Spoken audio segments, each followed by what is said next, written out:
George Galloway, and the mother of all talk shows. Welcome to the Open University of the Airwaves with George Galloway. Fauci admits that he made it all up, the 6 foot between people, the masking of children. He admits he made it all up. And will Donald Trump go to jail after paying hush money to the star of the movie Eating Beavers? And will Rishi Sunak, Spring-Heeled Jack, defeat the odds and stop a landslide wipeout victory for wooden-top Sir Keir Starmer? And will there ever be a ceasefire in Gaza? If so, for how long? And for how long will the killing continue? 64 people massacred yesterday, once again, most of them children. Fasten your seatbelts. It is the mother of all talk shows. Curious about our curriculum? Have something to say? Then call us now to join the debate on the mother of all talk shows. The only education you can get for free.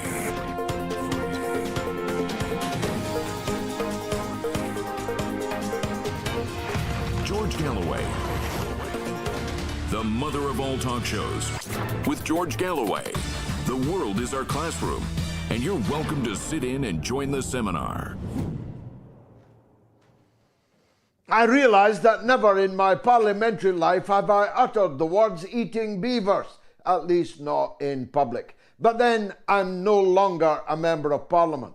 I'm back on the campaign trail as the Workers' Party leader and as the parliamentary candidate for Rochdale. And this is live from Rochdale. Get used to it. I'll be broadcasting from here for as long as the people want me. I was only 54 days a member of parliament in this, my 7th candidate member of parliament term of office. Just 54 days, but what days they were. I spoke more than any other member of parliament over those 54 days, sometimes speaking twice in the same day, once speaking 3 times in the same day. The majority of members of parliament don't speak 3 times in an entire calendar year. I turned the place upside down. I shook the walls, and the parliamentary evidence is there on YouTube for all to see, including my family, including those who will write my epitaph. I intend to spend just 5 more years, if God spares me, in the British Parliament. If you see what I achieved in 54 days, just imagine what I can achieve in 5 years, especially if I'm joined by a significant number of new members of parliament for the Workers' Party, together with independents like Jeremy Corbyn, like Andrew Feinstein, like others up and down the country who are challenging the duopoly, the 2 cheeks of the same ass that have misruled us for so very long.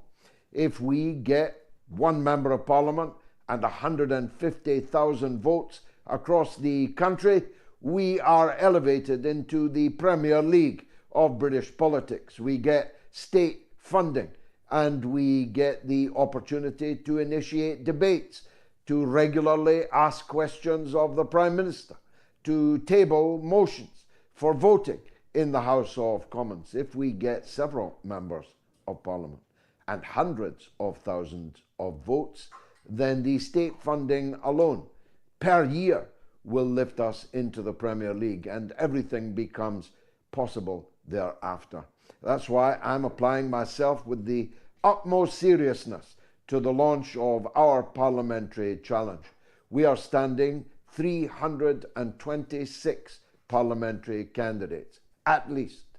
And that's a magic number, not just because it is the biggest ever left of Labour challenge in the entire history of British democracy, but because if every one of our candidates is elected, it is I who will be the Prime Minister of Britain.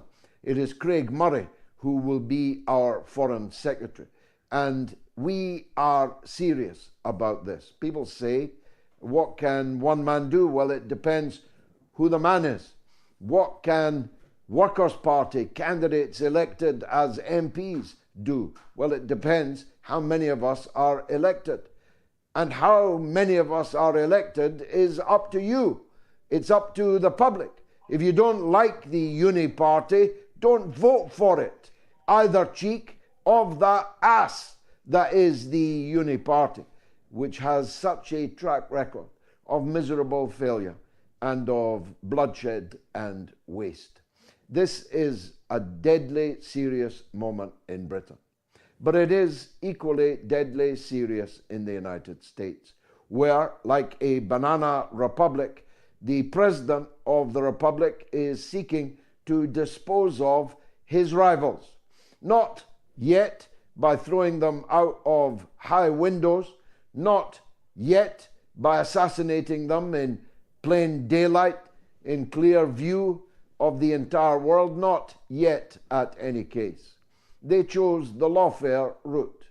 They chose to send the President of the United States last time and maybe again next time to prison for paying hush money to the star of Eating Beavers.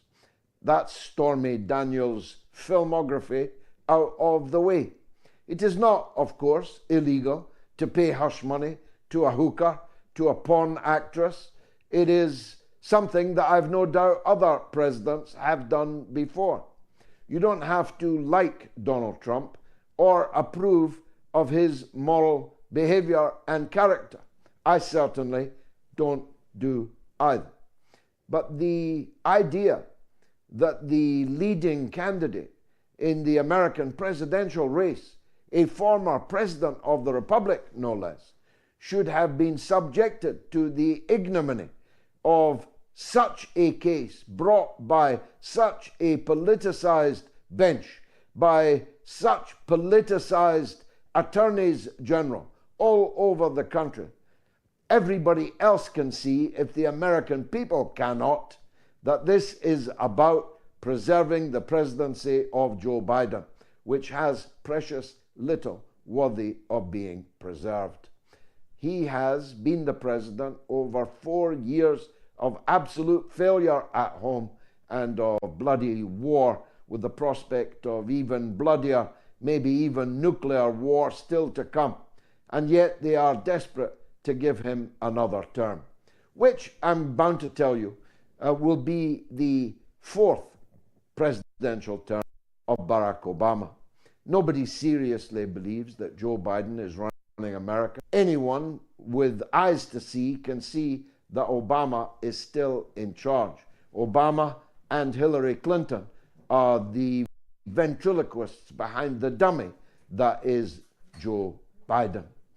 A fourth term will probably take us into World War III.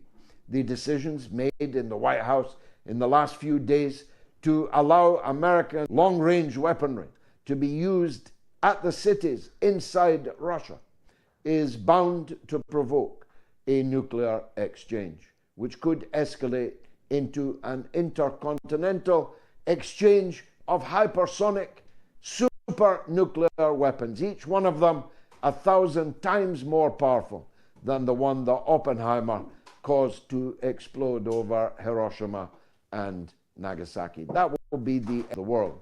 And that is the danger that we now face. So it is imperative, from my point of view, that Joe Biden is defeated.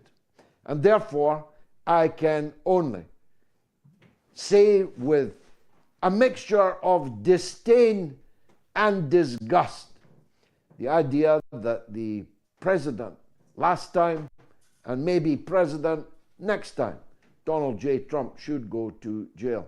We are running a poll on it. Will Trump go to jail? My answer is yes, he will go to jail.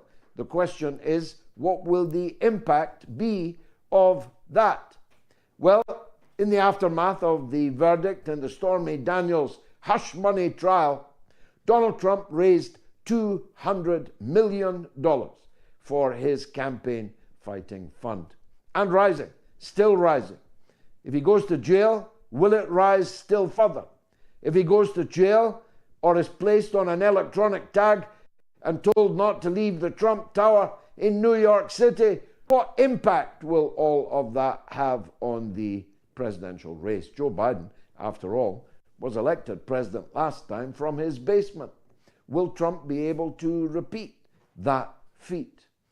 Or does the Trump populist style of mass rallies, where he rants and raves and goes off message so many times that one day he's the left-wing candidate, anti-war, next day he's the pro-war candidate and is ready to lock up and even deport anyone who opposes him? Which Donald Trump will fight this election campaign? And what will be the impact of his criminalization and punishment, which might include imprisonment? Of course, if they imprison Donald Trump, they have to imprison 6 Secret Service guards alongside him.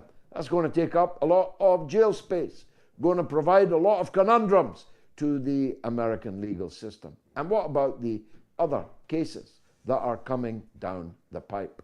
Will they get Trump before he can get back in and get them? The Russiagate hoax, the Steele dossier, the spying on the Trump election campaign, illegal, ordered by President Barack Obama. None of these ended up in indictments. And the wars that have been fought by the United States, fueled by the United States, the mass murder of, if you count them all up, 100 million people in wars and coups and counter-revolutions all over the world, these disasters that have been visited on us by one American president or another have led to no indictments. No American president has ever been indicted, tried, convicted, and possibly sent to prison, ever. Not even Richard Nixon for Watergate. Didn't face a single charge, but was forced to resign the presidency. The only one they've done this with is Donald Trump, and that must be for a reason. And here's my reason. That Donald Trump is entirely unpredictable. It is possible that Trump could end the war in Ukraine with a wave of his hand. It is possible that Donald Trump could end the endless support for Israel in the Middle East because of his peculiar and over-close relationship with the Saudi royal family. It is possible. It's also possible that he could do the opposite of all of these things. It's also possible that he could bomb Russia, that he could bomb China. That is also possible. But the point is, nobody can know what Donald Trump will do. It is entirely unpredictable. He is entirely unpredictable. And they don't like that in the deep state with the real power and power brokers in the United States. They need someone on whom they can rely for business as usual. And the business of America is no longer business. The business of America is now war. War throughout the world. And war against the targets picked by the deep state, by the real power in the United States of America. And Trump doesn't fit the bill, unpredictable as he is. Whether any or all of this will save the Palestinian people from the fate which has befallen them is open to question. One thing is sure, a full-scale war between Hezbollah and Israel is already underway. Hezbollah is destroying parts of the Iron Dome. It is raining down missiles at will on parts of the state of Israel as far away as Haifa, the entire northern coast, the Galilee, not to mention, of course, the northern Israeli territories, southern Lebanese territories contested for so long between these two parties. The scale of the Israeli response is just now becoming clear. Children, women, civilians are being dragged out of burning buildings, out from underneath the rubble. The old familiar scenes that you've become so wearied and distressed by from Gaza over the last 8 months are now happening right now, this evening, in Lebanon. The Lebanese are promising that they may turn the tables in the whole world. They may overturn the entire apple cart. That tells me that they've got secret weapons. That tells me they've got the capacity to hit places that have never been hit before.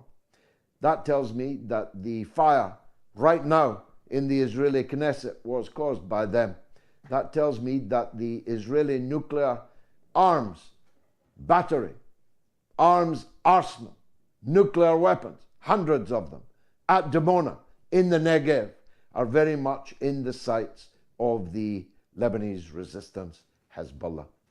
If that happens, of course, we are truly in a major all-out war in the region, from the Levant to the edge of West Asia, from the Mediterranean to the Gulf. And that war inevitably, ineluctably, must draw in the superpowers, must draw in America, must draw in Russia, must draw in China. This is the most perilous moment in international affairs ever in the history of humanity.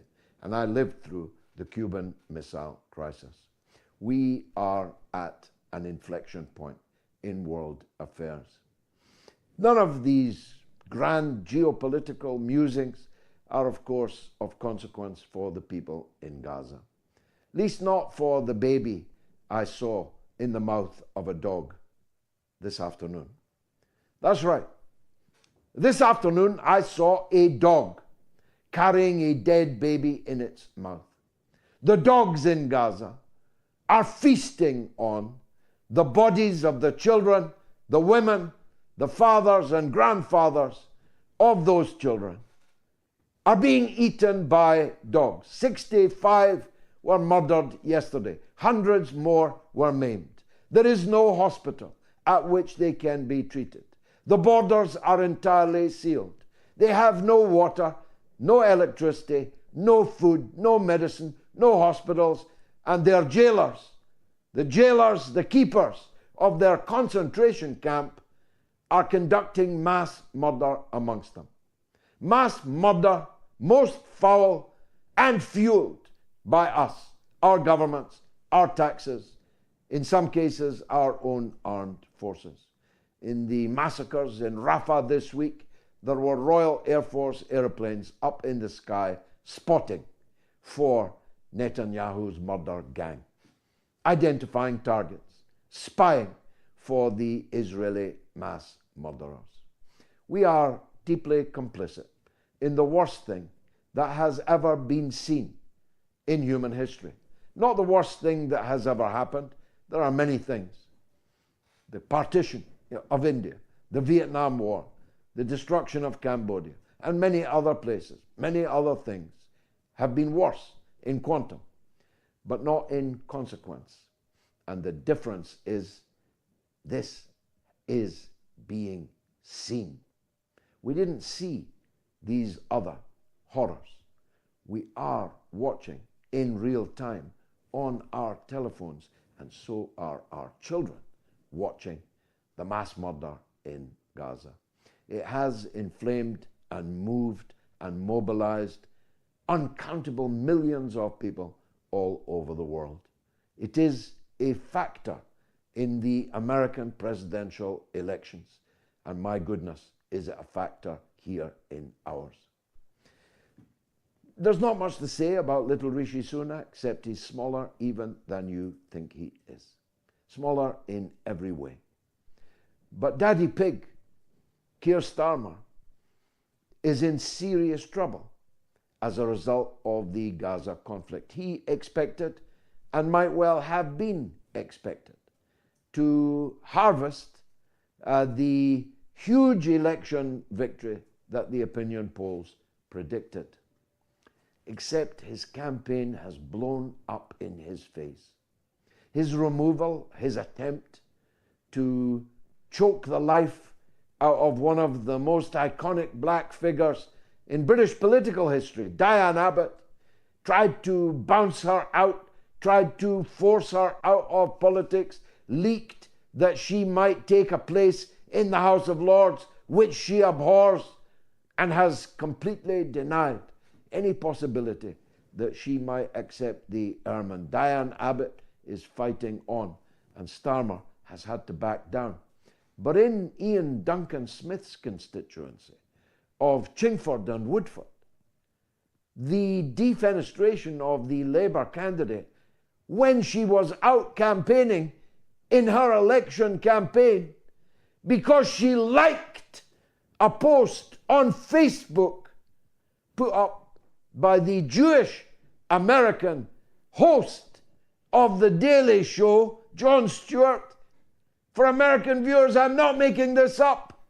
The woman who was poised to win a landslide victory, a young Muslim mother of young children who was ready to win a landslide victory over the former leader of the Conservative Party, has been axed because she liked a Facebook post put up by an American Jewish comedian, Jon Stewart of The Daily Show. That's where politics in Britain has reached. If you like a post, even if that post is written by a Jew, which in any way exhibits any sympathy or compassion for that Palestinian baby in the mouth of that dog in Gaza, you are finished in British Labour politics. Well, millions of people cannot vote for a Labour Party like that. Millions of people are not going to vote for a Labour Party like that. That's why I'm facing the next 6 weeks with increased confidence. Fasten your seatbelts. It's going to be a bumpy night because it is the mother of all talk shows.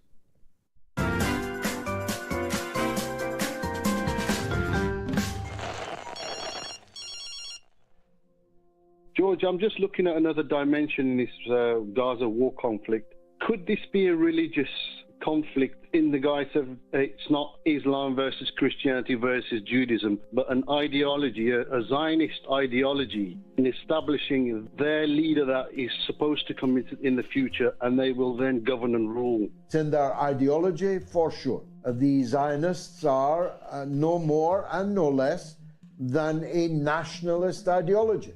They have nothing whatsoever to do with religion.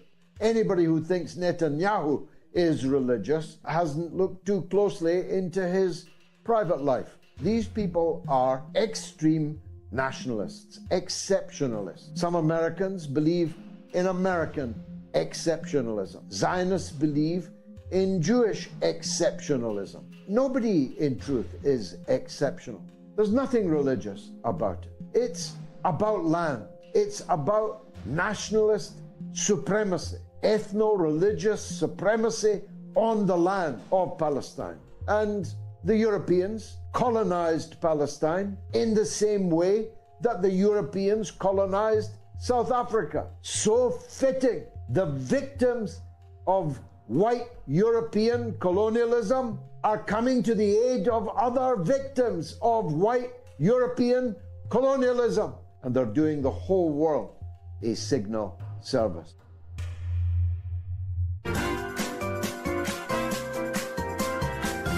You are listening to the mother of all talk shows with George Galloway.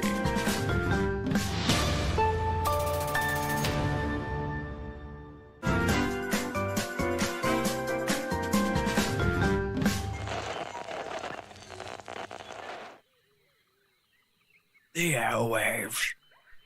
This savannah is a rigid dichotomy of fact and fiction. As Fisher says, the Twitter sphere where the slightest misjudgment can spell being cancelled. One species rules over the airwaves through its ability to adapt and survive in even the harshest environments. the George Galloway.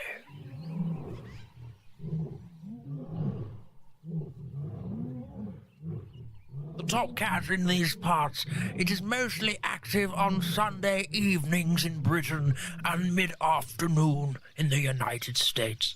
It seldom roars during the day. Most notable for its wide variety of headdress, it protects these parts from the mainstream media. You can catch this fine specimen on the mother of all talk shows. Don't pick a fight with it. They've been known to bite back.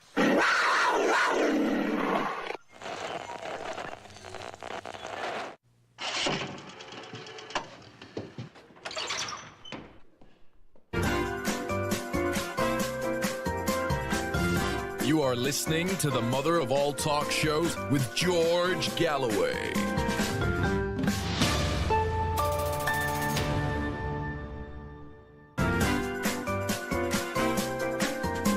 Yeah, there we go. I defy anyone to contradict the point that I just made, that every person alive today was born of woman. So why would we say that the people in the labor wards, in the maternity units, are people who are giving birth? Why can't we say women? Why can't we say mothers? Why can't we say women who are breastfeeding, mothers who are breastfeeding? Why do we need to say people who are chest feeding? All of these words, and indeed all of the trend that you say you dissociate yourself from, of transgenderism, transmania, I call it, are all taking rights away from women.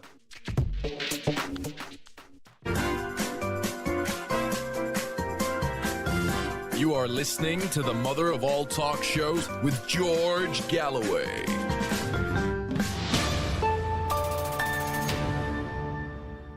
Now we're running a poll as usual. Will Trump go to jail? 35,000 people have already voted in the poll. Will Trump go to jail? Answer yes or no. You can answer on my Telegram channel, t.me/George Galloway, on my Twitter, my X, on the YouTube community stream, and on the YouTube stream itself. If you're watching on YouTube, please share it with every one of your followers, your subscribers. Ditto on any platform like Twitter, for example, that will allow you to do so.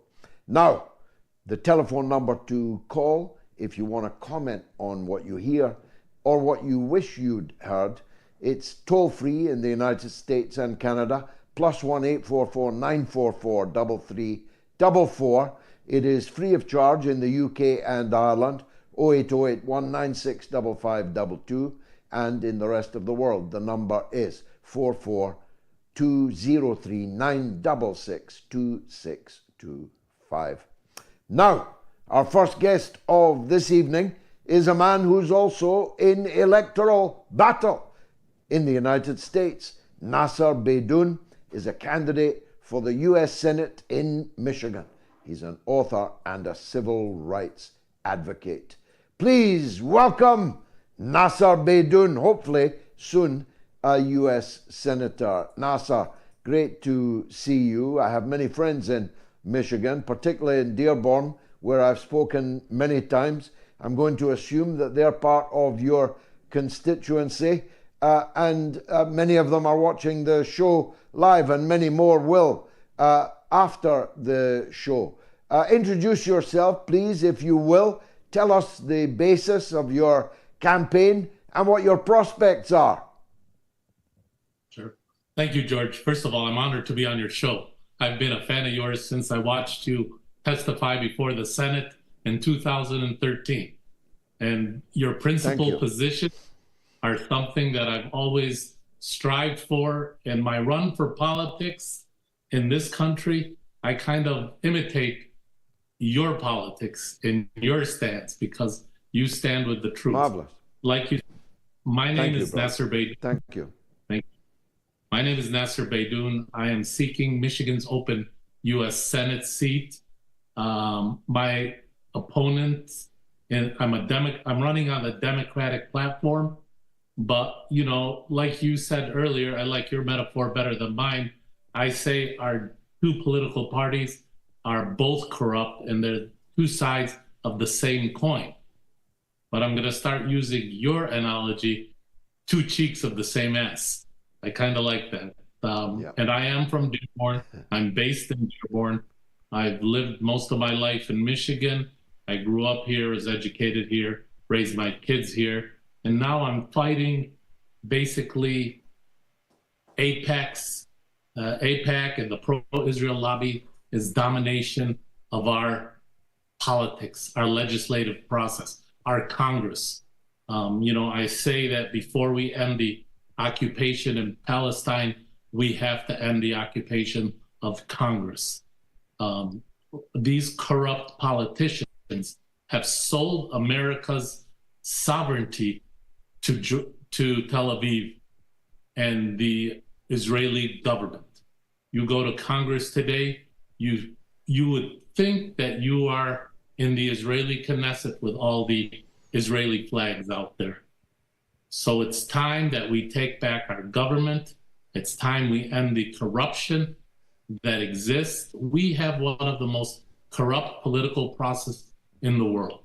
The only difference between us and the third world is we call our corruption campaign finance laws. In America today, we basically legalized bribery to politicians. And that is why we see that pro-Israel lobby and AIPAC being able to dominate, and the military-industrial complex being able to dominate what's happening in our government today. And for America to be able to survive, we need to change course. It's ironic that a country like the United States, as great as we are, with 350 million people, that a good political system should allow the cream to rise to the top. But ours is such a cesspool that we only get the crap rising to the top. And both candidates running for U.S. office today, for the presidency of the United States, the most powerful position in the world. So it's time that America regains its humanity, its morality, and we elect people who are going to vote their conscience and not the money. I'm glad you put it that way, and you're quite a master at the metaphor yourself, I may say. I will steal your metaphor of cream versus crap. It's a very piquant way of describing what the rest of the world can see if their eyes are open. And I'm glad that you called it bribery. It's not campaign contribution. It's not donations. It is pure bribery. When I follow AIPAC Tracker, Nasser, which I commend to everyone, AIPAC Tracker, and I see the pictures and names of the people who have received hundreds of thousands of dollars from the Israel lobby, in many cases millions of dollars, in Joe Biden's case $11 million, we have to call this what it is. This is sheer bribery. These people are being paid to show more loyalty to Israel than to their own constituents. And the other thing I'll observe, Nasser, when I look at their names, I realize that I, as a political junkie, have never heard of them before. They are nobodies. And yet there's somebody worth paying hundreds of thousands of dollars in bribery to for the Israel lobby. It's really come to something, hasn't it? It is, and it's come to, basically, we see what's happening in Gaza today. We see that here in America, when we ask our government for affordable health care, good education, a good public education, a good infrastructure, they tell us we don't have money. But the only bipartisan support that we can get in the United States Congress is sending money to Israel and sending money to the Ukraine. It's crazy how we can't agree on, Democrats and Republicans cannot agree on anything except those two items. And they're the biggest tickets available. They are vastly profitable for the military-industrial complex that President Eisenhower warned us about back in the 1950s, immensely profitable for the political clique around Zelensky, the political clique around Netanyahu. Netanyahu's just been invited, to make your point, he's just been invited to address both houses of Congress, even though there's a warrant out for his arrest from the International Criminal Court, and his country is on trial for genocide in front of the International Court of Justice. But he'll get maybe 20 or more standing ovations from your political class, when if he landed in France, he would have to be arrested. Well, the irony is the most powerful man in America today, in American politics, is not Joe Biden, it's not Donald Trump, it's Benjamin Netanyahu. Because the pro-Israel lobby has total domination of the US Congress. When 70% of the American people are calling for a ceasefire, and yet only 4% of Congress dare mention the word ceasefire, and those that do mention ceasefire, AIPAC has already said that we are going to go after them. We are watching a shit show here in the United States when it comes to the politics. And my hope and my message is that the average American wakes up and understands what's really happening. If we don't, like you said, Eisenhower warned us of the military-industrial complex. We have to constantly create an enemy. The United States, and you mentioned earlier that, war criminals, we should have tried Dick Cheney and all his neocons as war criminals when they went into Iraq. It cost this country trillions of dollars, millions of lives, based on a lie. Then we decided to go into Afghanistan. Again, we spent trillions of dollars and lost thousands of American lives and hundreds of thousands of Afghani lives.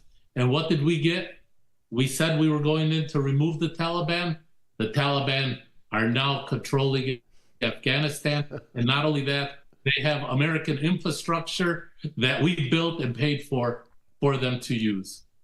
Our foreign policy sucks as a nation. We need to end the hypocrisy. We have overthrown more democracies and instilled more dictators, yet we continue to say that we are this beacon of democracy and that we value our Constitution. If we value our Constitution and if we value democracy, we would not fund the genocide in Gaza. We would not supply the weapons that are killing the women and children in Gaza. This is America's genocide as much as it is Israel's genocide. Well, you've got my vote already, Nasser. Let me ask you finally, if I may, who are the Israel fanatics in America going to back in November? Zion Don or Genocide Joe? How are the fanatic evangelicals going to vote? They're facing the choice between the hypocrite Biden, who claims to be a Roman Catholic, but actually opposes virtually every part of church doctrine, or the God-fearing Donald Trump, who pays hush money to hookers and well, let's just say would not pass many morality tests on any aspect of his life and character. What a choice for the supporters of Israel. What a choice for the supporters of family values. What are they going to do? Well, I can tell you this. I think this election is lost regardless of whoever wins as the president of the United States. For myself, the Arab American community, the Muslim community, the pro-peace activists, the pro-Palestinian activists, our job is to look at the future and how we can, in 4 years, be able to find candidates and fight the battle against the pro-Israel lobby. Because if we don't do that, you're absolutely right. We don't know if Biden's going to take us into war, if he's elected, or Trump's going to take us into war. We don't know if, Israel and Benjamin Netanyahu have been goading the U.S. to attack Iran. And we saw that we almost went to a full-scale war with Iran recently. We are on the cusp of World War III. We're actually in it right now. The question is, what mistake is it going to take that Russia, China, the United States, Europe, all join the battle? They already joined it once. So, I'm not, there's an old American Indian saying that says, we don't inherit this world from our parents, we borrow it from our children. And I'm afraid what we're leaving our children is something of a mess. We've lost our humanity, we've lost our dignity, we've lost our morality. And when we sit there and watch these babies in Gaza being pulled out of the rubble, and these mothers and these entire families, and people can still, we have congressmen and senators who are basically advocating drop a nuclear bomb on them. We've got Nikki Haley, the idiot, going to and signing bonds with finish them on it. What kind of people are these that are supposed to be running this country? When are we going to say enough is enough? And you don't stand for me, you don't represent me, and I loathe what you stand for. She even drew a heart on the bomb. I don't know if you saw that. She drew a heart on a bomb, wrote the words, finish them, on a bomb that was about to fall on children in Gaza or on Lebanon. What kind of a person can she be? I'll tell you, a former high-ranking official of the United States and someone that Donald Trump is going to put in his administration. That's who she is. And then he's also talking about Tom Cotton might be his vice president, who was calling student demonstrators little Gazas on U.S. campuses. I'm worried. I am worried, and that's why I am running for the U.S. Senate, and I'm running on a platform that speaks the truth to power, George. And I don't care. They are trying to remove me from the ballot on a technicality, even though I am the first Muslim ever to get on a U.S. ballot, U.S. Democratic senatorial ballot in the history of the United States. We had 24,000 people sign our petition to get me on the ballot, and they're trying to kick us off because of a P.O. box. That's the democracy that we live in today, where people are, our political parties in the United States act like communist politburos of the 50s and 60s. And they tell you, this is your candidate, this is who you're going to vote for, And we don't believe in elections. We don't believe in debate. We don't believe in the process. This is the oligarchy that we have in America today. Well, many of your constituents are of Lebanese extraction.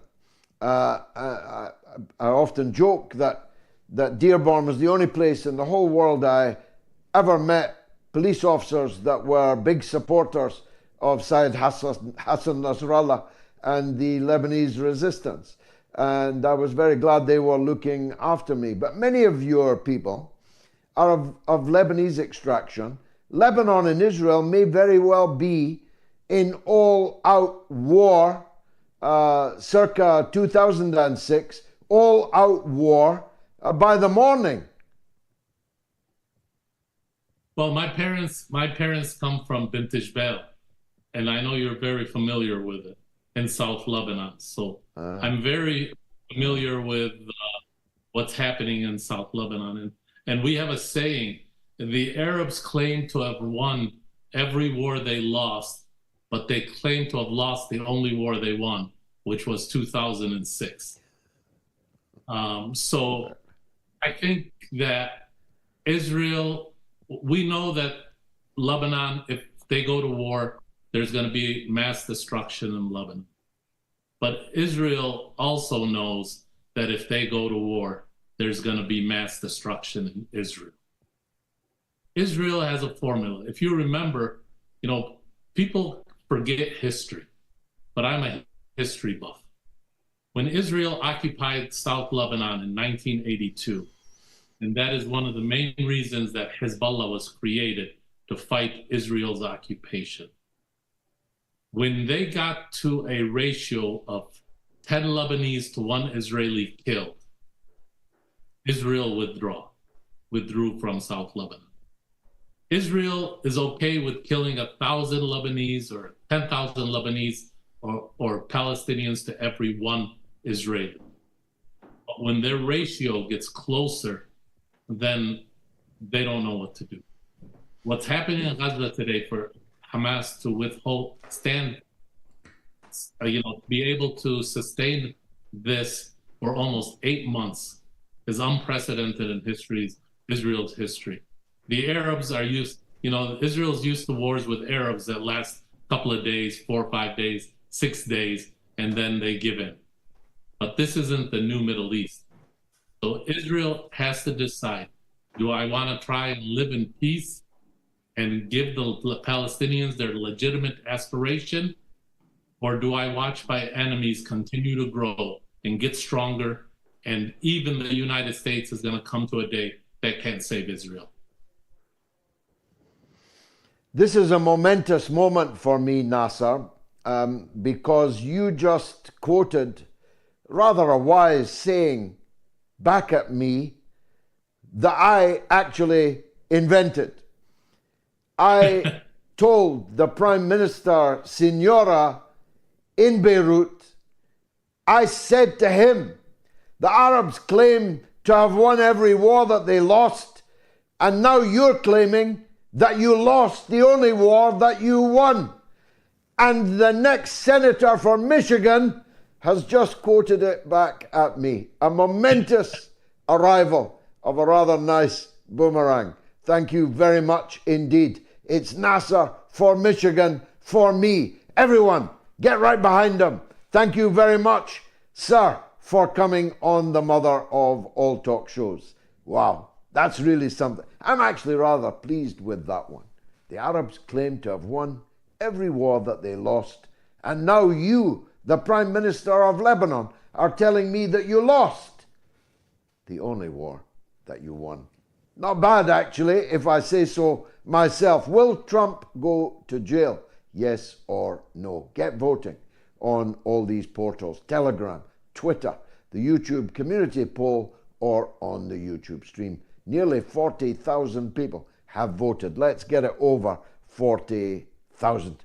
Big welcome to those who are listening to the show on KPFK 90.7 FM across Los Angeles and Southern California.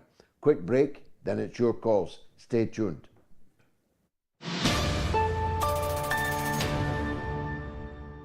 Let me say that you can listen to the audio-only version of MOATS on our MOATS podcast, and the numbers on that are going through the roof.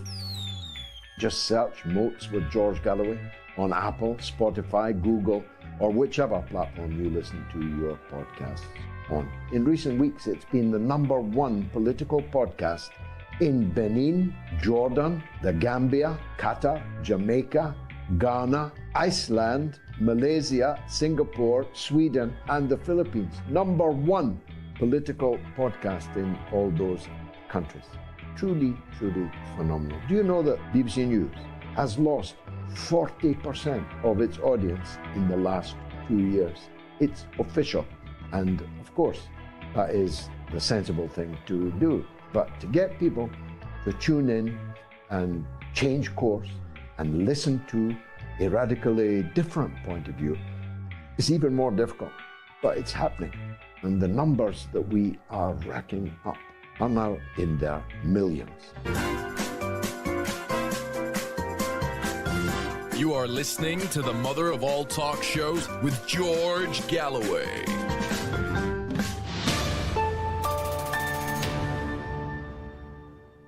Now, the MOATS podcast, the essential, quintessential nature of MOATS, is once again in the top 10 in Russia, but it has been in the top 5 in Uganda and Jordan this week. How about that?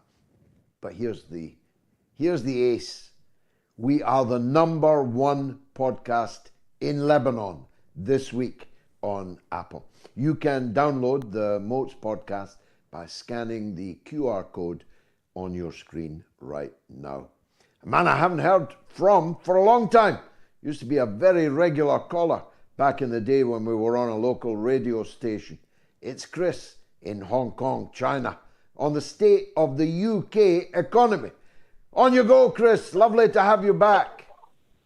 Yes, good evening, George, and good evening to your listeners this evening, and with an emphasis on the electorate of the United Kingdom, if they're having a listen this evening. Look, I sort of gobsmacked when one is watching our alleged elected politicians running around with offerings of gruel to the electorate, which actually is really, really stressed at the moment, economically, badly stressed. Mm-hmm. And I started having to kick around with figures again, because I'm doing another attempt to read the 3 volumes of Das Kapital. So one has to do a lot of economic research even to get into that. And as part of this, right, let's have a look. You know, I'm just amazed at what's going on. People forgetting, right, we can look at lots of economic economists out there and see what their ideas were. Look what we're doing in China. So as way of example, we've got this nonsense of this, what we call in finance is a SPIV. It's a special purpose investment vehicle. Now, that's GB Energy. And Keith Stallion or Sir Stammer, or whatever we wish to call him, with Miss Reeves and with Mr. Miliband, that they've offered, I believe, approximately 8 billion sterling over the course of a parliament, that's 5 years, to kickstart, allegedly, green energy in the United Kingdom, thereby saving the consumer £300 a year. Well, talking about scams, lies, etc., people falling for that, you would be a meg. I'll put it this way. 8 billion sterling is about 10 billion US dollars. Let me compare that with what the Chinese are doing in the nuclear energy side as part of their cutting down carbon emissions. They're investing 450 billion US dollars in less than 30 years to roll out 150 new nuclear reactors, most of those being fourth generation and thorium, so we're talking top end scientifically, and that is part of the $8 trillion decarbonization program moving up to 2060. And all they're doing, in effect, is they know oil and gas is running out. They're trying to move the economy away and, of course, do their little bit to save the planet. What gruel is on offer for the consumer in the United Kingdom? 8 billion, fantasy figure. Yeah, it's very thin gruel. Very thin gruel, Chris. Everything's bigger in China, and the numbers that you just gave us there are mind-bogglingly big. I am a supporter of nuclear power. I always have been a supporter of nuclear power. And the impact on decarbonization is an important one, but it's not the main one. The main one is that we can produce, with the peaceful use of nuclear power, power for everyone. Power for the countries that don't have it yet. Power for the people who haven't industrialized yet. Power for the people who have a right to industrialize and yet are being told not to industrialize, to make up for all the carbonization of the atmosphere that we were responsible for when we were industrializing. I am a believer that socialism is socialism plus electrification, and I want to bring power to every single and however remote hamlet in the entire world. Chris, in Hong Kong, in booming China, thanks for bringing us up to date with the state of the UK economy. Bijab says the better Trump polls, the more likely he is to be jailed. And Tartan Rambo says, hi George, following MOATS all the way from Malawi. You know, I was the last British politician to meet the late Dr. Hastings Banda, the long-term dictator of Malawi. I'll tell you about it another day. Gaius 3PP3K says Robert De Niro owns Trump. Actually, I think Robert De Niro has taken leave of his senses. And Gary O'Neill, 545, says it's all about using the words convicted felon. Banana Republic for all to see. Matthew's on the line in New York. Let's hear from him. Go ahead, Matthew. What would you like to say? Hey, assalamu alaikum, Mr. Galloway. Thanks for taking my call. Walaikum salam wa rahmatullah barakatuh. Well, I was going to first talk about protests, but I quickly wanted to say two things quick. One, the gentleman from Michigan, magnificent. I wish I lived there. He would have my vote. You know, we all hope to have a gentleman like him in the Senate, and I've lost hope. But inshallah, we can get him and others like him in and change some things. Secondly, I called in on the when Jackson was doing the show. Brilliant young man. And I spoke about my experience going to Al-Aqsa. The negative experience of what we had to go through. And, you know, to me, I just sounded like a whining American. I didn't give a chance to speak about the people of Palestine. I wanted to thank your fellow Scotsman, Tom, who called in after me. And he was in Palestine at the time, and he said how wonderful it is, and it is. And the Palestinian people are grand. They always ask just to come back, you know. So if you're Christian, if you're Jewish, if you're Muslim, go there. Go there, pray at the holy sites. It's a magnificent experience. Support the Palestinian people and the businesses. Like I said, they don't complain. They just ask us all to come back, to not forget them and to support them. Just that being said, just one last thing. The protesters, the student protesters, you know, we got to support them. And if any are listening now, really, I think you're making the biggest difference out of everybody and anybody. You know, I can speak till I'm blue in my face over the decades. about all the nonsense America's involved in. And folks here, hey, they'll listen to you. Hopefully it sinks in. But they always say, what can I do? What can I do? But I've never seen more of an impact than these students on the media, changing You're right. things. You're right. Beautifully said, beautifully spoken, Matthew. I cut you short only because I have to meet my time breaks nowadays. Coming up after the break, it's the one and only Garland Nixon, the coolest cat stateside. I promise you, you don't want to miss it. Stay tuned.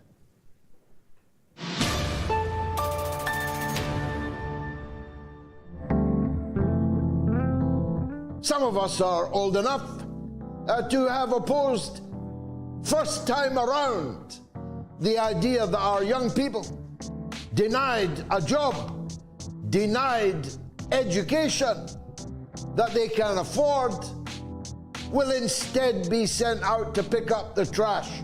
Compulsory, sent out to pick up the trash. We won't have it. We won't stand for it. I'll agitate here on the mother of all talk shows against it, and as the leader of the Workers' Party of Britain, I say no. Our workers demand dignity, demand decent wages, demand employment protection. We will not allow jobs to be diluted. We will not allow jobs to be spoiled by free labor, compulsory labor. We call that slavery, you see.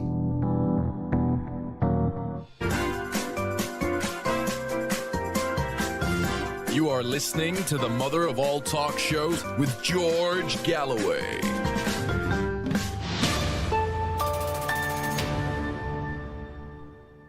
The great Eugene Debs ran for President of the United States of America from jail. Donald Trump told his lawyers not to beg for the sentence not to include jail time. He said he's quite cool with going to jail. Let's see if Garland Nixon thinks he is going to jail, and if he is, what the impact of that would be. Because if anybody knows, Garland knows.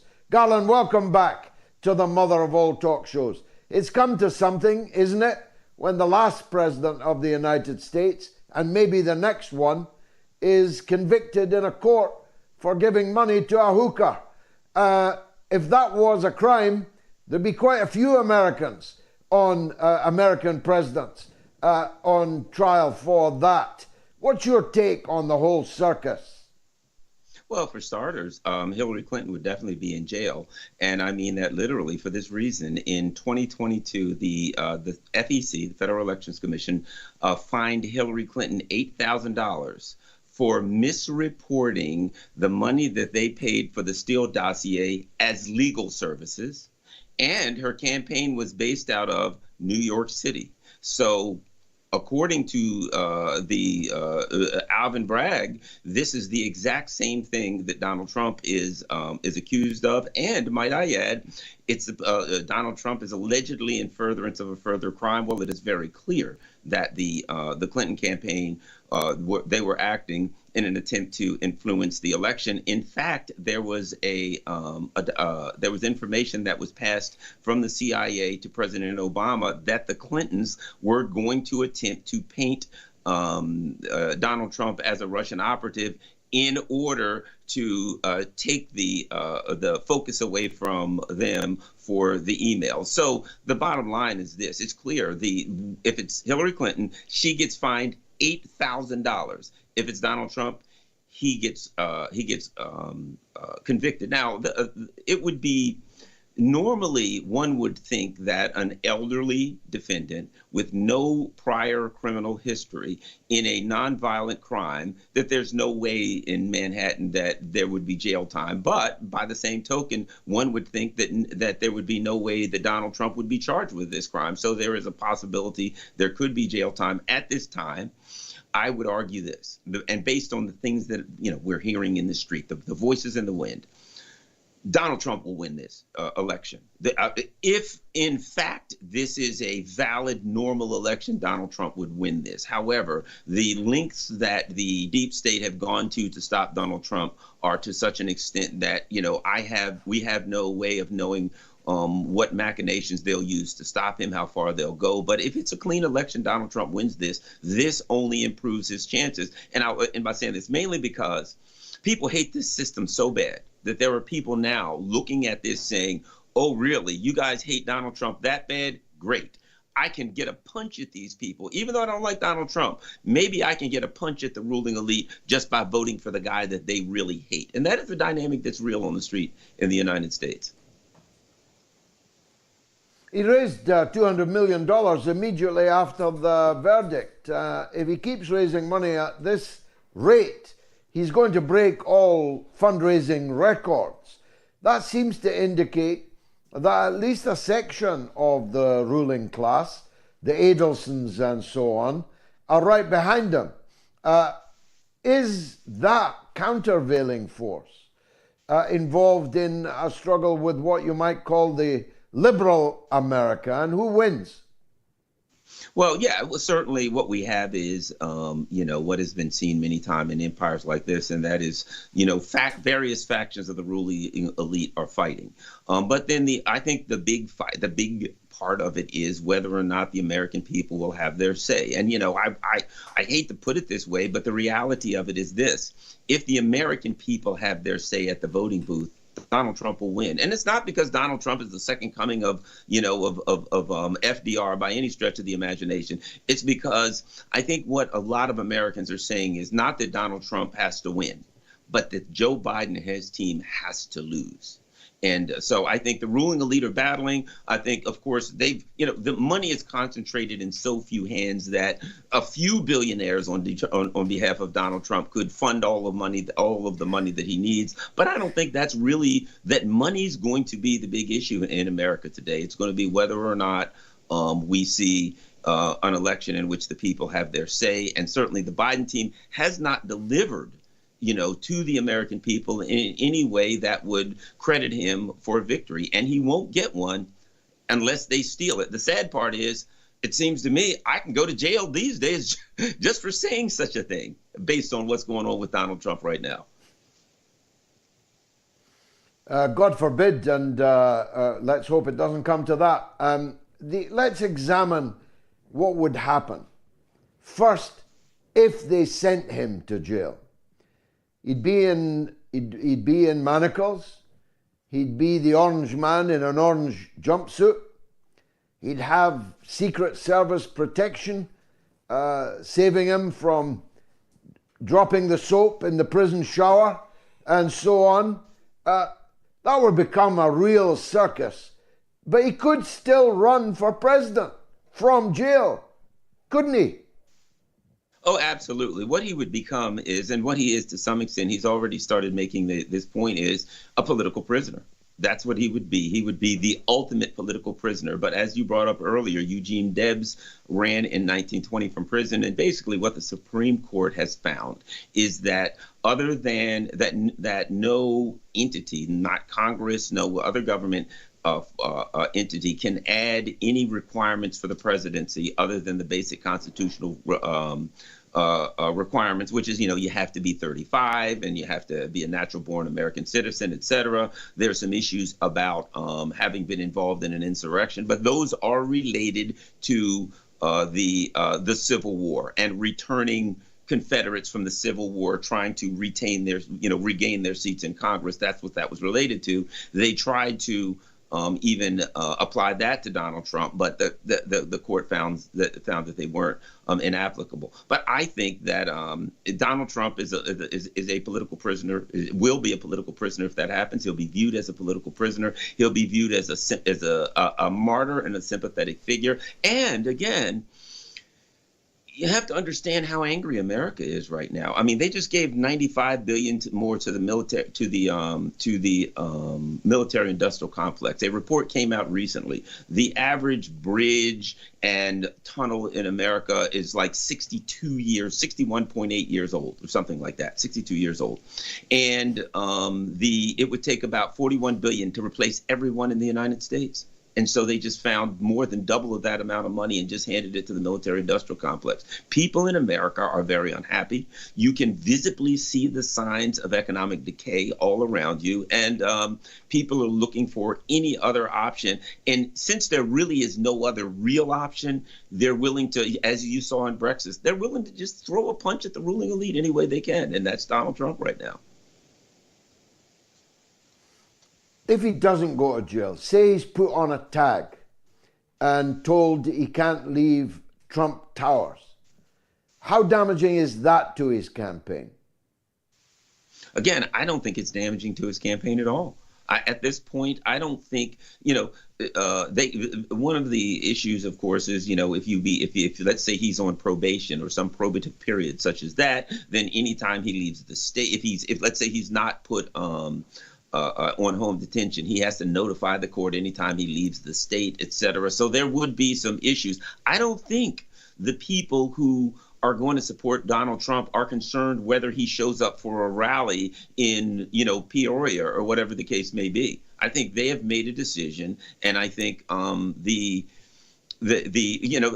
once heard an old saying in America about how do you get elected. There's three things you got to do. Number one, turn out your base. Number two, turn out your base. Number three, turn out your base.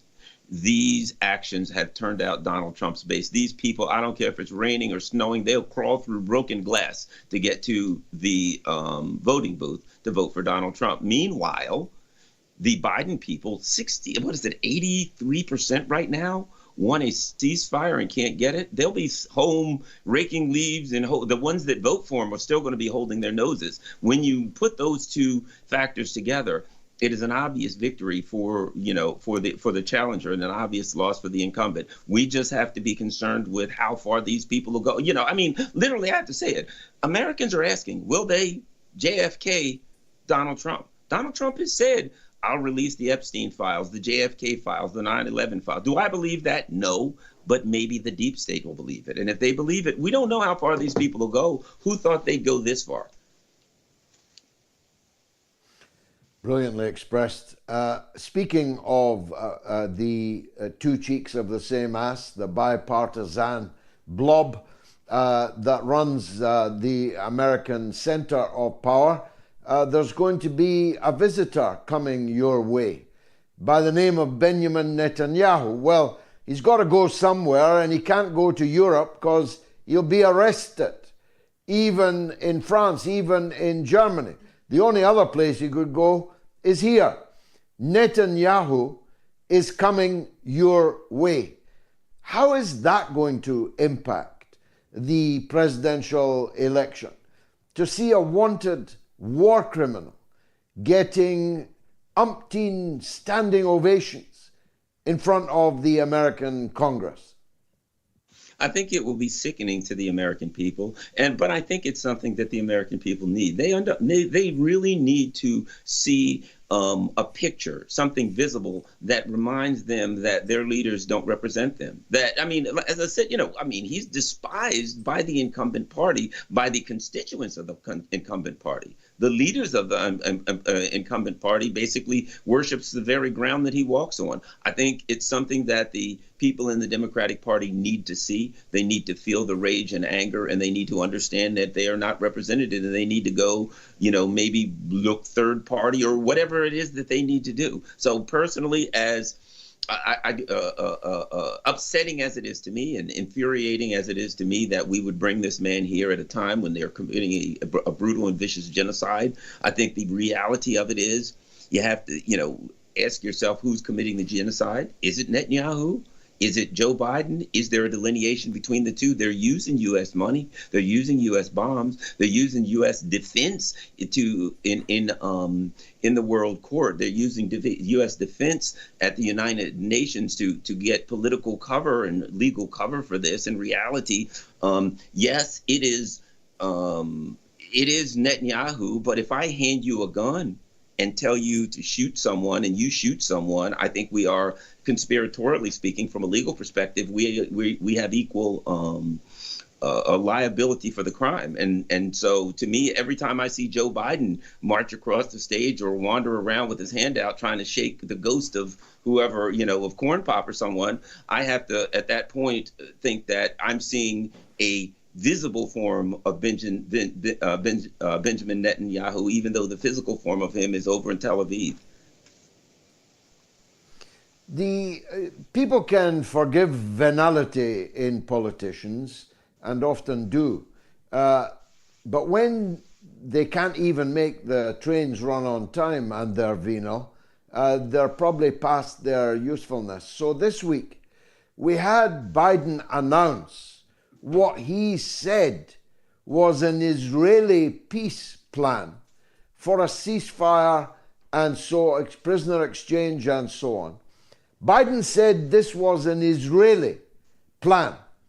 And by the way, the British Foreign Secretary, Lord Cameron, welcomed it as Israel's peace plan. In fact, he went further, called it an agreement.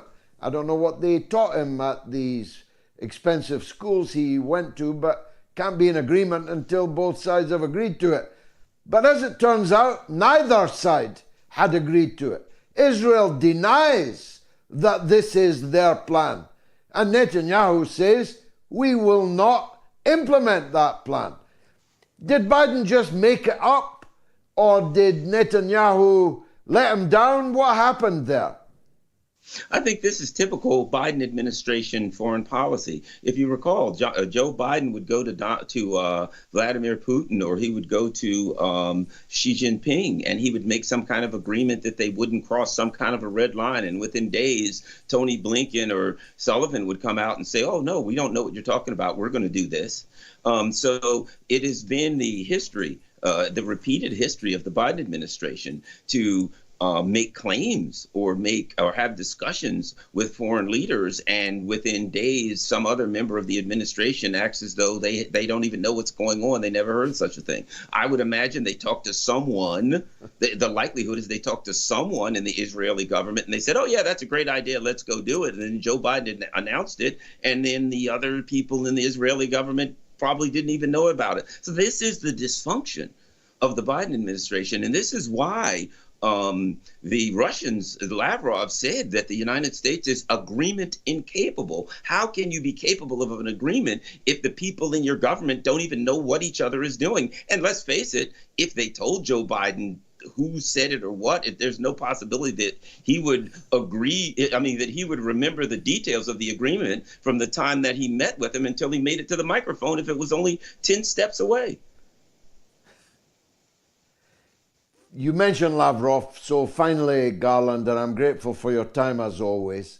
There's a real possibility that we are heading for all-out war between NATO and Russia. Most people in Britain don't even know that and haven't even begun to calibrate what that might mean, what that might lead to.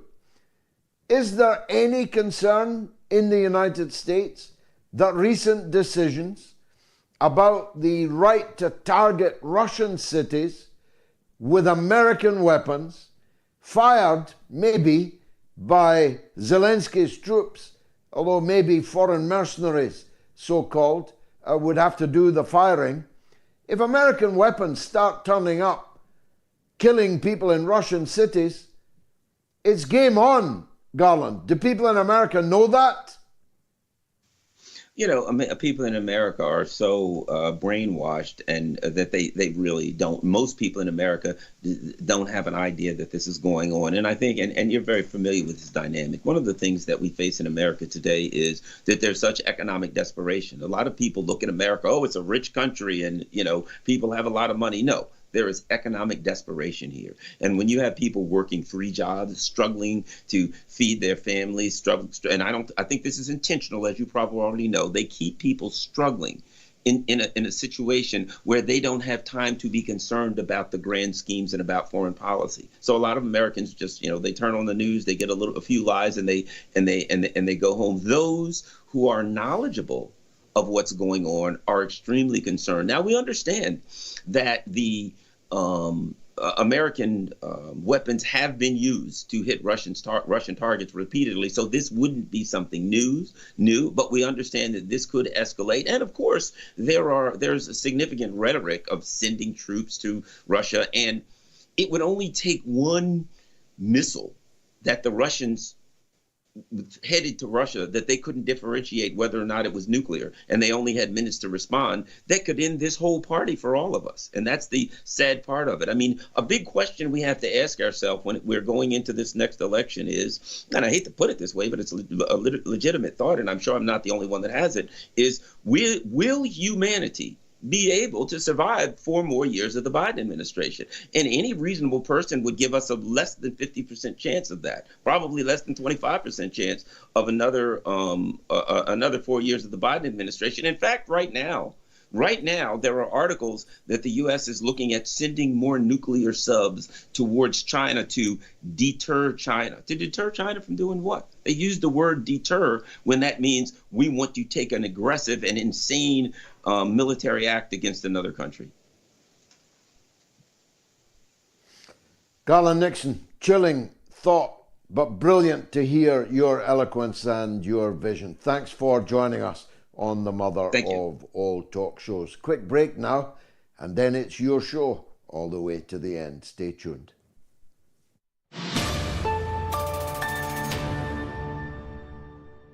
Now, you're used to telephoning questions into me on my various shows. I've spoken with thousands of you over the last couple of decades.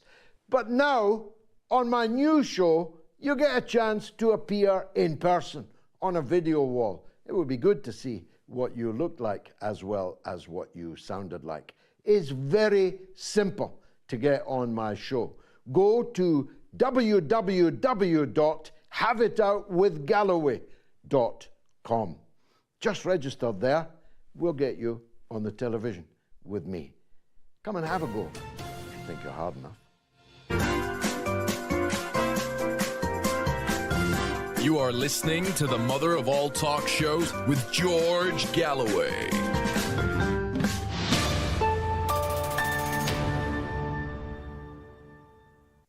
Do take me up on that. Email www.haveitoutwithgalloway.com. I want to see you on my show, not just hear you over the telephone. Will Trump go to jail? Yes or no? 38,000 people now have voted. You've got about 20 minutes to get that over 40,000, and then I'll let you know the result. So, the messages from Lucas Gottschalk. The American people know that the 2020 election was stolen by Biden, as they do everything possible to put Trump back into office, unless an assassination takes place before that. High Hill P says Trump will not save anyone. Too many Zionists around him. Timothy Gibbons says Trump married his daughter to Jared, who is a close family friend of Netanyahu. People don't realize that Trump is the choice of the Zionist establishment, martyred to ensure an unstoppable mandate. And Cyrus Shirazi says, no, Netanyahu will come to you, Comrade Galloway. U.S. Constitution does not allow war criminals in U.S. territories. BB will soon be in London. Let's hear from California, where Will wants to talk about the Trump verdict. Go ahead, Will.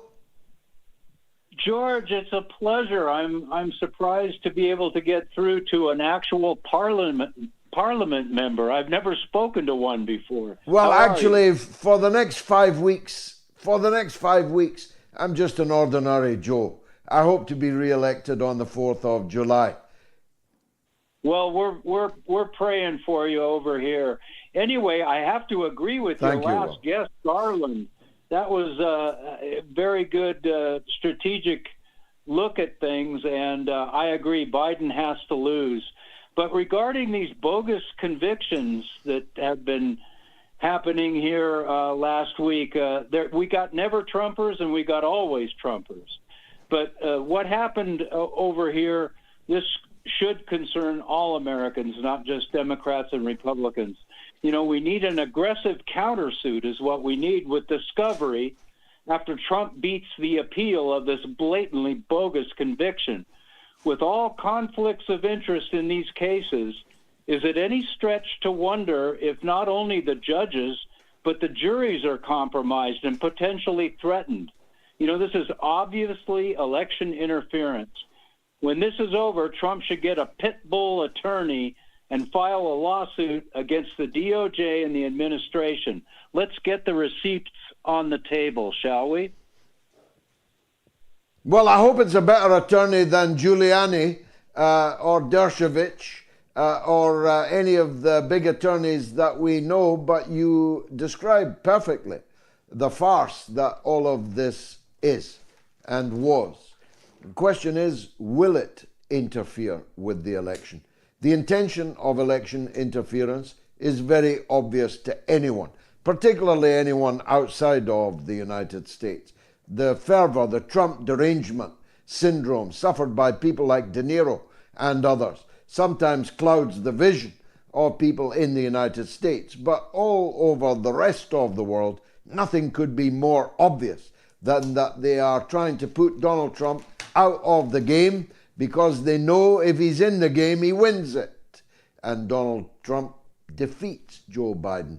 The Democrats lose the White House with incalculable consequences for their party in subsequent midterm elections. Will, thanks for that. In California, let's go north to Canada, where Carol wants to talk about my candidate, Dr. Jill Stein. Go ahead, Carol. Well, I really am for Jill Stein. I'm terrified of the two people that are running for the various parties, and it's just scary. Terrifying. Mm-hmm. Yes. Two cheeks of the same ass, Carol. And because you're a lady, I don't want to take the metaphor any further, but nothing good comes out of two cheeks of the same ass. No, it doesn't. No, it doesn't. But Jill Stein is honest and knowledgeable. And I don't believe that either one of the others are at all. They don't know history. Well, and she's positively fragrant compared to the others too. Carol, thanks for that call in Canada. I've got to come back to my own country, South Wales, where Shabbage wants to talk about politics in general. Go ahead, my friend. Hi, George. Good evening. You are doing a great job. You are taking the whole country responsibility to yourself when this whole mess created by Labour and Conservative last 50 years. And in Welsh, Labour is in full mess. NHS, health, everything is ruined. Everything is gone here. People are suffering here, and we are sending money to Ukraine, Israel, other places in the planet, Iraq, like war, Afghanistan, etc., etc. How many troops we lost, and etc. You are the one person who is protesting everything. You are telling the truth. Actual thing is the people, some people making money from it, and poor are getting more poorer in this country. And you are talking about all day about these things. We are grateful that we have someone who is telling the truth around the country, around the world. That's very kind of you. I really appreciate it very much. And after me, my good wife, considerably younger than me, and my 6 children, and the membership of the Workers' Party, which has quadrupled in 100 days, and the hundreds of thousands of voters that we're going to get over the country, I'm optimistic that we can get out of this nosedive that we are in, this death spiral in which our country is trapped. And in South Wales, it's worse than almost anywhere else. The health service under a so-called Labour Party in Wales is a complete disaster. So is the education system. So is the deindustrialization, which, Brexit notwithstanding, is seeing the destruction of our steel industry, sending it the same way as our coal industry went. The deindustrialization of the South Wales valleys and of the great cities of Wales, the Principality of Wales, is as good a reason for any as I can muster to argue for an entirely different course for our country. I'm much obliged to you, sir, for your kind words. Mark M. says, I'm voting Trump because I hate the system. Many people feel that way, as Garland Nixon just told us. Luis Ricardo Ramos says, Mexico wins a first socialist woman president. And Mark Hockridge says, Trump won't meet crooked Hillary in jail. Now there's a vision to wrestle with. Brian is in the north of Ireland, in County Tyrone, but wants to talk about Tommy Robinson, the little jumped up British fascist. Go ahead, Brian. Yes, Tommy, or sorry, George, I'll call you Tommy. Well done on your recent election result, anyway. But anyway, George, I want to talk about this guy, Robinson. He calls himself Robinson, but we all know that's not his real name. It's not his real name. You know, this guy, he's been hanging around. Everything about him is fake. I mean, he's been around this 10, 15 years, but since he's reared his head again since October 7th. He's got this gripe against the Muslim people. You know, it doesn't make sense. He's got this fake name. He's got fake teeth. He's got fake tan. You know, he definitely has to be called out. And I'll tell you something now. He's not an Englishman. He's no English patriot. He doesn't represent English people. English people and Irish people and Scotch people were the same people with the same morals. You know, great people in these islands. The only thing about us Irish, George, we escaped. We got away from these Zionists 100 years ago. You know, that's the only thing that makes us different from the English population is Irish people got away from these people that govern us. You know. So God bless Ireland. God bless Ireland, and you too. Thank you for that call. Stephen Yaxley Lennon, to give him his real name, multiply convicted criminal, is in the pay of the Israel lobby. That much is clear. And that doesn't surprise me. Tommy would take money off anybody and has done, even his own gullible followers. But haven't we come to something that Israel is happy to be represented on the streets of London amidst a stream of steaming, hot, alcoholic urine and the foul, stale sweat of these overweight oafs on the march with Stephen Lennon waving British flags in one hand and Israel flags on the other. That the once much trumpeted only democracy in the Middle East should now be personified in the ugly figures that we saw on the streets of London on Saturday, waving British and Israeli flags, betraying the true interests of the British people, whilst belching and micturating all the way through central London. What a picture it was. Thank you, Anthony. No, this is from Anthony, and message from Anthony Chidrawi. I'm a fan and I'm following from Barrydale, South Africa, where some very dramatic election results are now coming in, where the ANC, which I supported all of my life, are being deprived of an overall majority for the first time in the history of the state. The former President Zuma, standing under the banner of Mkonte and Sizwe, MK, has perhaps won itself a negotiating position to form a minority government. I myself would rather see the ANC and Malema's economic freedom fighters form a government that will liberate the people of South Africa from the chains of economic oppression, as once the ANC led the liberation of the people of South Africa from apartheid. Thailand J says, good evening all from Thailand. This truly is a global university of the airwaves. Colt Dog says, why is MP missing from George's name on YouTube? Well, I explained, Colt, at the beginning. For a brief period, I hope, I'm no longer a member of Parliament. Britain does not have any members of Parliament this evening.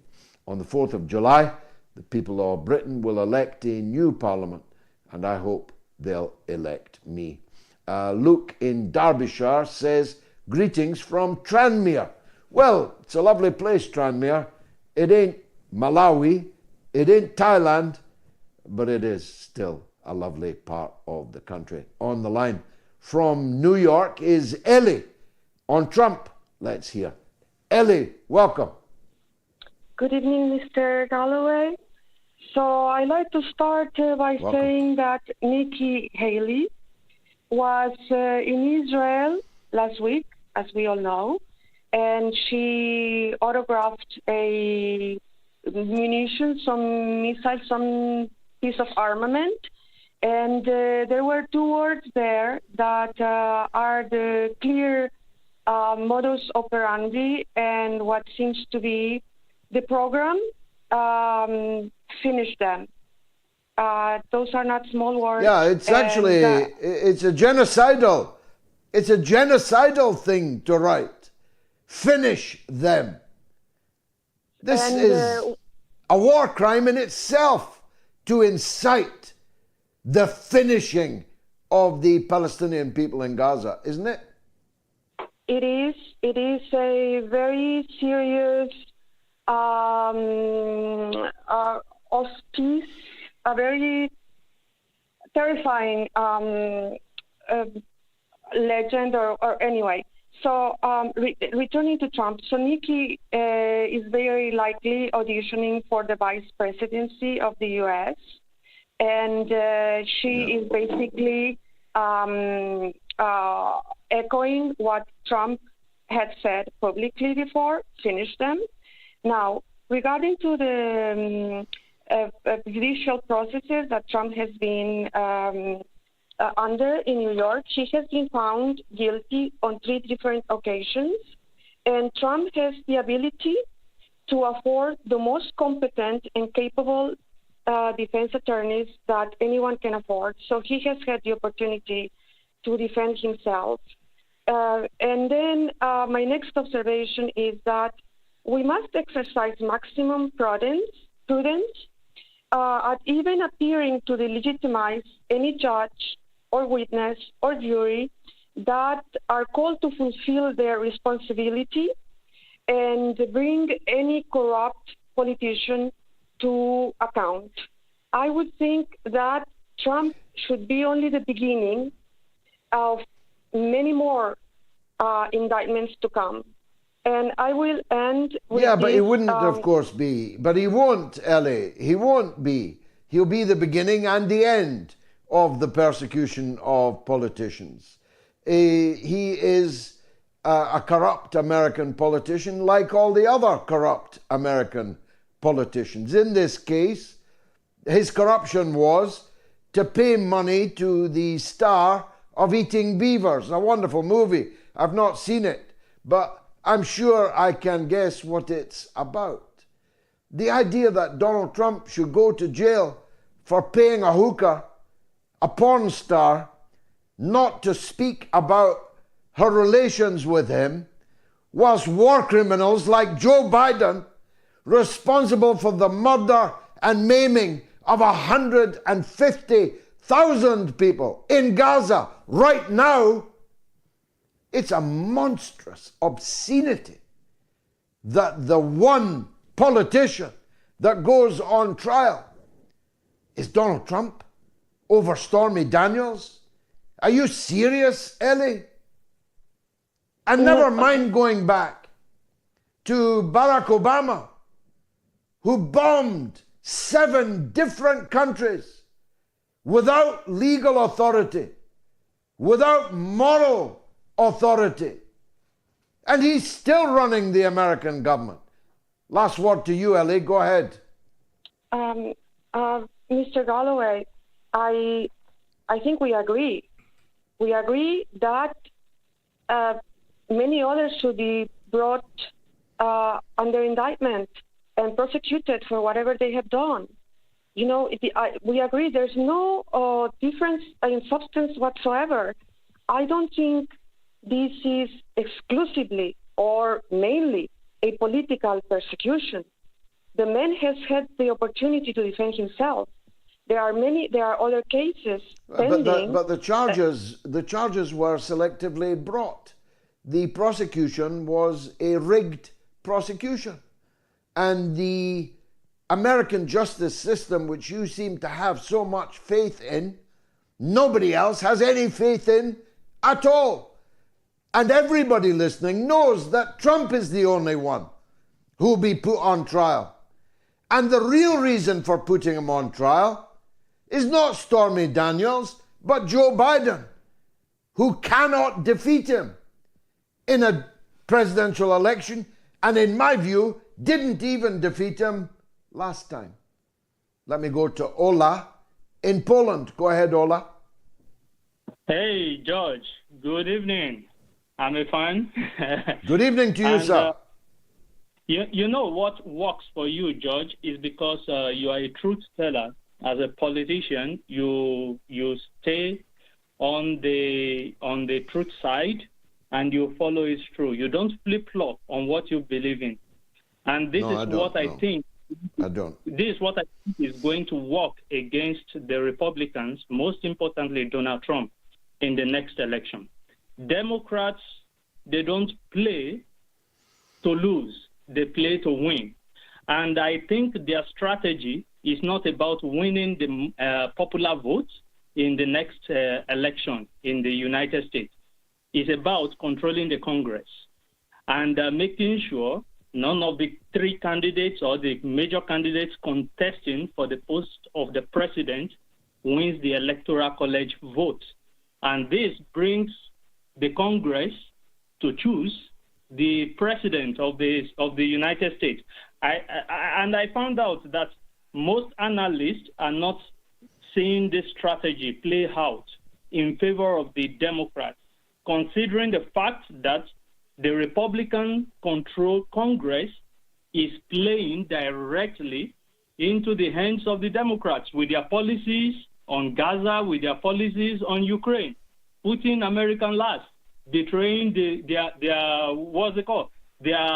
voter base. So this is just my thinking that, well, I hope I'm wrong, but I think the strategy of the Democrats is to make sure they control the Congress. And whoever controls the Congress gets to choose if none of the candidates meets up with the Electoral College vote in the next election. Thank you. That's a very interesting theory, Ola, all the way in Poland. I hadn't myself thought of that one, and it'll have everyone thinking now, I'm sure. Thanks for making that call here on the Mother of All Talk Shows. Anthony Wedgwood asks, how did Craig Murray's launch in Blackburn go today?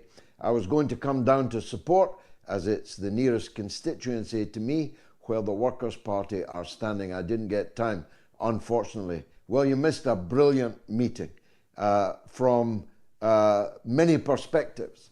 The morale of the people in the hall, it was full. A very well-attended meeting, was very high. Craig spoke so well, I anointed him there and then as my foreign secretary should I become the Prime Minister on the 4th of July. But here's the good news. Craig is my guest on Have It Out with Galloway on Tuesday night. Don't miss it.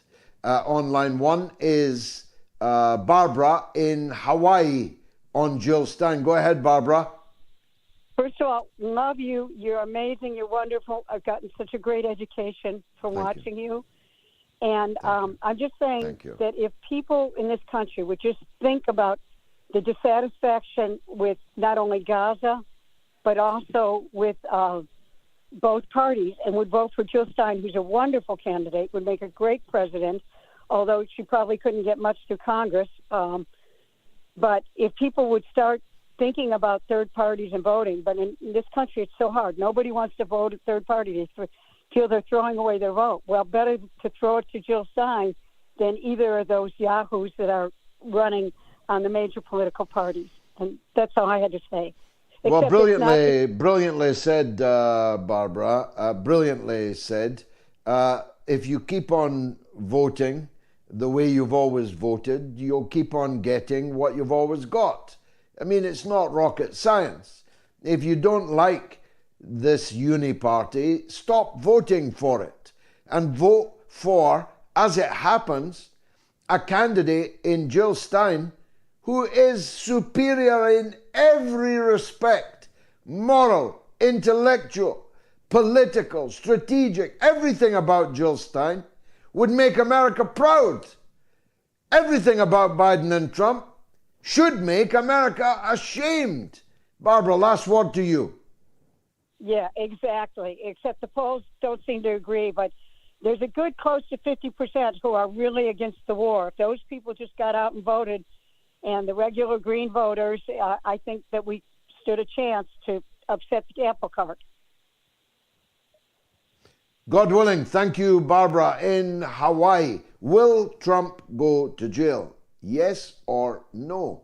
Well, on the Telegram channel, 21% say yes, Trump will go to jail. On my Twitter, it's 24%. On the YouTube community poll, it's 20%.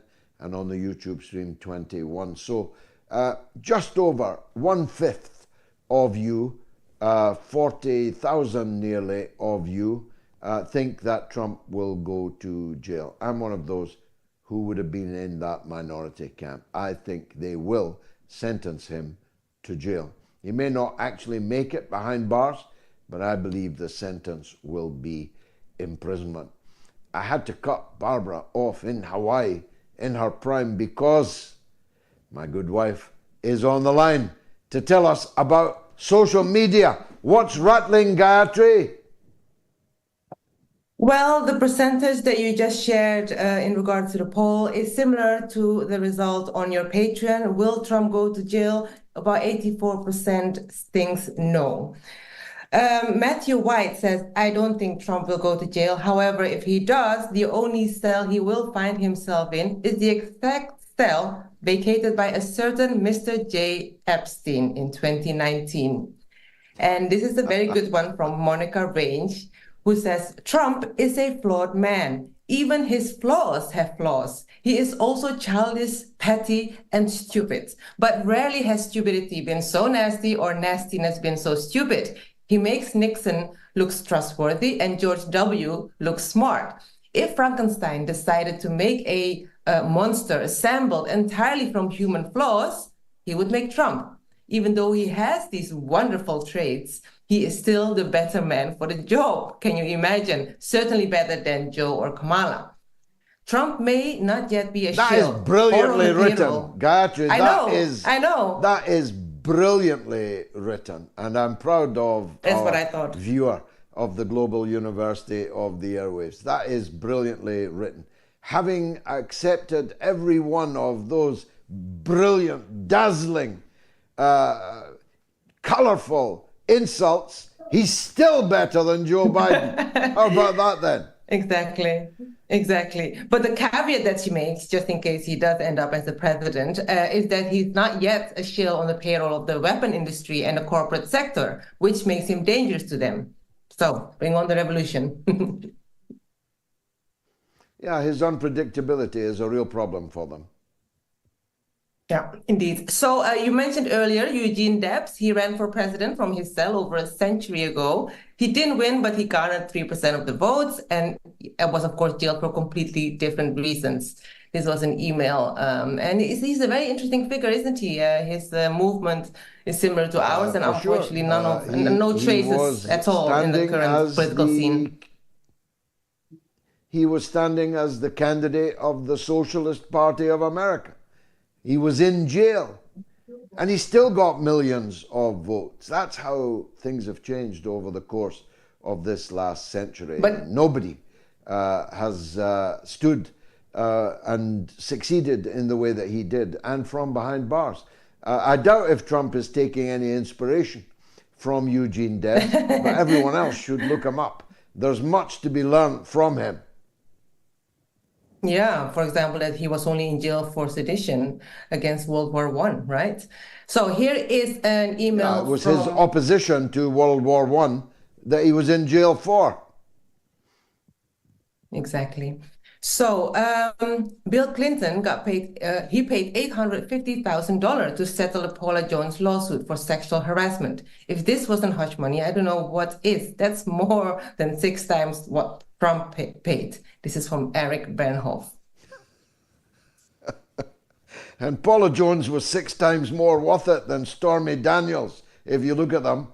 Yeah, I mean, exactly. Trump should be condemned for bad taste in having had anything to do with the star of Eating Beavers in the first place. Yes. Let me quickly assess 2 emails that we got in response to Nasser, our guest. He was greatly appreciated.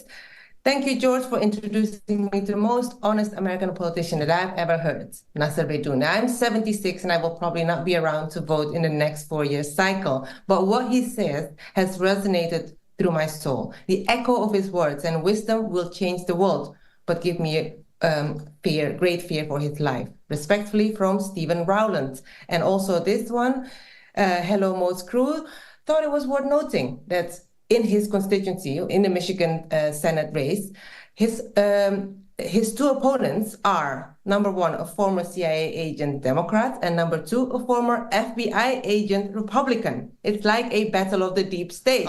We have the, yeah, I know, it's crazy. He adds that he himself has got progressive member of Congress in Detroit, the Palestinian-American Rashida Tlaib. Well, I think Nasser Beydoun was the best American politician I've ever heard. I was really impressed by him. I do hope we get him back on the show and that we all follow his campaign. And if you're legally eligible to do so, you should donate to his fighting fund. Speaking of which, Gayatri, I've got my own fighting fund, my own crowd fund, which is still 3/4 of the way short of what it needs to be. So forgive me taking this opportunity to ask everyone to donate whatever they can to my crowdfunding appeal. You have to be a British citizen or resident in the United Kingdom and be on the electoral register. I take the cheap opportunity of making that point. One more from you then, Gayatri. Yes, I was going to share the link, and we will share the link. Maybe not now during the chat, but on your Twitter. People, if you want to help, please go to George's Twitter after the show. I just want to reflect on the event we had today in Blackburn, which was wonderful, and it was filmed by our friend Joe Loria of Consortium News. So it will come out and it will be out on our own YouTube page as well. So just tune in, look out for that one. I met John from Liverpool, who is an avid MOATS listener. We had a chat, but he had to leave early. He was raising the matter with me that you should not focus on saying don't vote Labour, but also don't vote Tories or Lib Dems. And I tried to explain to him that, well, it's our electorate, those who are coming to the Workers' Party, are all former Labour members, really. We're trying to get from the Labour vote. Yeah, or Brexit. Yeah, that's right. Labour or Brexit, UKIP. Not many Tories. are in my on my radar, not many Liberals. I suppose I assume that it is axiomatic that I don't want people to vote Tory or Liberal. The danger is the people that, if you like, are my base, are maybe the only people in the country that would even dream of voting Labour. And it's them that I have to influence. But for the avoidance of doubt, don't vote Tory, don't vote Liberal, don't vote Labour. Don't vote for any of the genocide parties. I'll have to love you and leave you, Gayatri. Time is running, and I've got to close on time. But the good news is we'll be able to go out for dinner after the show. Let me get one more call in, at least, from John in South Africa. John, welcome to the show. Good evening, George. How are you, sir? Go ahead. Go ahead. Well, I'm following your elections just as closely as I'm following our own. Yeah, I see you've got that totally wrong. ANC, totally corrupted, it's a total mess. They're assassinating each other all the time. EFF also have lost momentum, so we're quite happy with that. But what I wanted to say was, is Donald Trump going to free Derek Chauvin? Because we all know that was Black Lives Matter liars. And, we're waiting to see if anyone's asked him that yet. Well, you see, John, I've already concluded that you have a problem with black people. I think that you're eulogizing of a man who knelt on a black man's throat for so long that even though the man was desperate for breath and telling him he couldn't breathe, he kept on kneeling on that black man's throat and he murdered him. And your joy at the ANC's fall from grace and your contempt for the economic freedom fighters all add up to one thing in my mind. That you wish that you could go back to the days when people who looked like you and sounded like you had the whip hand in South Africa. I am as proud of my role in overthrowing the apartheid system that you represent to me as I am of anything in my long political life that I have ever done. I gave my blood on the ground of the Gugulethu police station in Cape Town, South Africa, at the hands of a white policeman who sounded just like you, who repeatedly punched me in the face and drenched me in my own blood. And I never gave blood more happily than the blood I gave for the liberation of the people of South Africa from racist finks like you. To hell with your Derek Chauvin. To hell with your remnants, the rump of apartheid that you represent. Glory to the African National Congress. Glory to Umkhonto and Sizwe. Glory to the economic freedom fighters. Glory to the martyrs who fell in the liberation of your country, and to hell with you. Those are my final thoughts, actually. We didn't quite get to 40,000 votes on the poll, but very nearly. The result in South Africa, not fully in yet, is an inevitable consequence of the failure of the ANC to liberate the people economically, as well as to liberate them politically. Because, as Bill Clinton once said, it's the economy, stupid. And you can't eat your vote. You can't eat your freedom from the past laws. You can't eat your ability to get jobs, live in houses, travel on public transport. You can't eat these things. They're necessary, but they're not sufficient. It was not sufficient for the people of South Africa to win the vote, but it was necessary. And it was only won because of the heroic struggle of the African National Congress. So if we are writing their obituary this evening, as I fear we are, as an all-powerful governing party, the natural party of government for South Africa, if we are writing the obituary to that 30 years, let at least it be remembered that but for the heroes, Nelson Mandela, Oliver Tambo, Joe Slovo, Chris Hani, and all the freedom fighters of South Africa, there would have been no election in South Africa today at all. Viva the ANC and its glorious history. Viva the EFF, which surely will be its future. It's been marvelous for me. I hope it was for you. The time has flown by.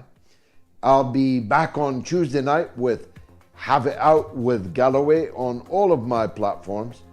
And then the next night, I'll be back with the midweek mother of all talk shows. Live from Rochdale. Don't miss it.